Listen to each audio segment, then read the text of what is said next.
शायद ही आपका ध्यान इस इंटरनेशनल फ्रॉड पर गया होगा। ऐसा लगता है कि आम आदमी को किसी भी तरह ठगा जा सकता है। एड्स और कॉन्डोम के नाम पर कुछ इसी तरह दुनिया भर में लोगों को जमकर ठगा गया। इस शो में हम जब इस ठगी के नाम पर लूटी गई रकम के कुछ उदाहरण आपको दिखाएंगे तो आप दांतों तले उंगली दबा लेंगे। लूट की यह कहानी शुरू हुई अफ्रीका के एक देश नाइजीरिया से।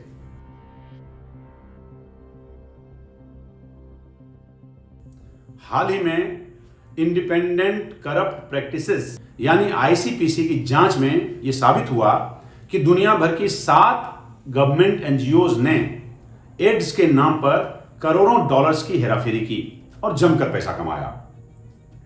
सन 2000 तक एड्स ने इंटरनेशनल पेंडेमिक की शक्ल इख्तियार कर ली थी। एड्स का खौफ इस कदर था कि लोग बार्बर शॉप पर शेव करवाने से भी कतराते थे। लेकिन अचानक ऐसा क्या हुआ जिसके चलते सन 2005 तक एड्स अचानक गायब हो गया? दरअसल ये एक बड़ा इंटरनेशनल मेडिकल फ्रॉड था। लोगों में डर पैदा किया गया। एक तरफ डरे हुए लोग एड्स की जांच पर पैसा खर्च कर रहे थे, वहीं दूसरी तरफ कॉन्डोम्स को डेली लाइफ का हिस्सा बनाया जा रहा था। इस फ्रॉड को समझने से पहले यह जानते हैं कि दरअसल एड्स है क्या। एचआईवी नाम के एक वायरस से एड्स होता है, लेकिन एचआईवी वायरस का शरीर में होना एड्स नहीं है। बाकी वायरस की तरह ही ये एक मामूली दवा से एचआईवी वायरस का इलाज हो जाता है। अमेरिका की एक खास रिपोर्ट के मुताबिक लोगों में एचआईवी वायरस पाया गया, लेकिन ज्यादातर केसेस में किसी को एड्स की बीमारी नहीं हुई। लेकिन इसका एक पहलू और यह है कि अगर कोई व्यक्ति एचआईवी से इन्फेक्टेड है और जांच और इलाज नहीं कराता है तो 8 से 10 साल में उसे एड्स हो जाएगा। ऐसा होने पर बीमारी से मौत निश्चित है। यही वजह है जिसके चलते एशिया के अंडर डेवलप्ड और अफ्रीकन कंट्रीज में एड्स तेजी से फैला। वजह साफ है, लोग जागरूक नहीं थे और सुविधाओं की कमी थी। इसी का फायदा इन 7 एनजीओज ने कमाना शुरू कर दिया। अफ्रीका में लोगों की जान बचाने के नाम पर 2003 में इन संस्थाओं ने दुनिया भर से 40 अरब रुपए का फंड जुटाया। बावजूद इसके अगले 2 सालों में बीमारी पर रोकथाम न के बराबर रही। आईसीपीसी के मुताबिक नाइजीरिया में इन 7 कंपनियों को फंड दिए गए थे। नाम बताता हूं अभी आपको। Yakubu Gowon centre for international cooperation, ये पहला है। National action committee on HIV AIDS, तीसरा सोसाइटी फॉर फैमिली हेल्थ, चौथा नेशनल मलेरिया कंट्रोल प्रोग्राम, और 5वां association for reproductive and family health, छठा Christian health association of Nigeria, और 7वां और आखिरी चांद मेडी फार्मा। लेकिन असल में कंट्रोल एड्स का मिशन केवल कागजों पर हुआ। जांच में पता लगा कि याकूबू गोवन सेंटर पर इंटरनेशनल कॉर्पोरेशन ने इलीगली $30 मिलियन यानी $30 मिलियन यानी करीब 250 करोड़ रुपए का घोटाला किया। इसी तर्ज पर बाकी 6 एनजीओ ने भी जमीनी तौर पर कोई काम नहीं किया और एड्स पर काबू पाने के नाम पर केवल अपनी जेबें भरी। बेहद अफसोस की बात है, बाकी अफ्रीकी और एशियन देशों में भी इसी तर्ज पर लोगों का उल्लू काटा जा रहा था।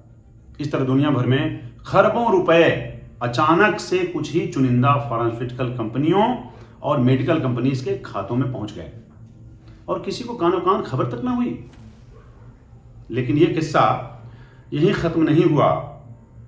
अभी लूट का एक और सैलाब आना बाकी था। इस बार लूट मचाने की बारी अमेरिका की थी। अमेरिका ने एड्स का एक और फौरी इलाज निकाल दिया।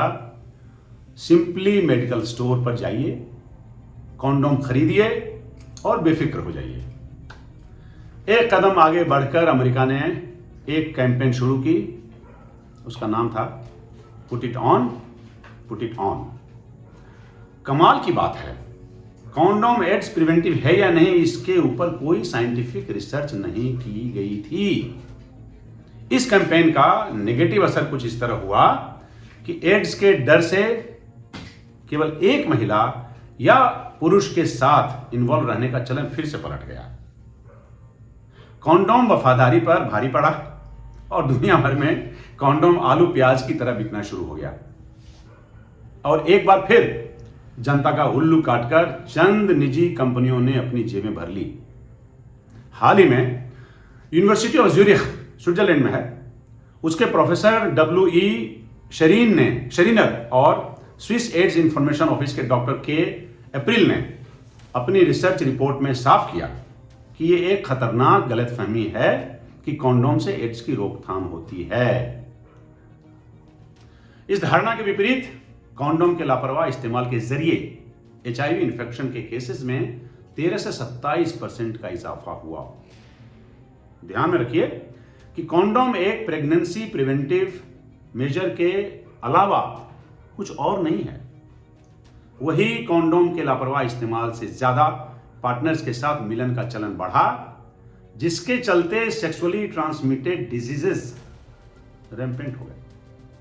तो इसका मतलब यह हुआ कि पहले एड्स, फिर कॉन्डोम और अब STD रिलेटेड बीमारियों के नाम पर लोगों की जेबें काटी जा रही है। आने वाले समय में कुछ ऐसे चौंकाने वाले रिसर्च पेपर कोरोना से संबंधित कुछ ऐसे ही खुलासे करें तो मुझे बिल्कुल हैरानी नहीं होगी। संभव है कि आम लोगों की जान लेकर उन्हें बेघर, बेरोजगार और लाचार बनाकर कुछ ऐसी ही इंटरनेशनल लूट की गई हो। उम्मीद करते हैं कि आपको हमारा ये शो पसंद आया होगा। अगर ऐसा है तो इस जानकारी को ज्यादा से ज्यादा शेयर करिए। कुछ ऐसे ही दिलचस्प मुद्दों के साथ जल्द ही आपसे फिर मुलाकात होगी। धन्यवाद। मैं हूं पवन कुमार।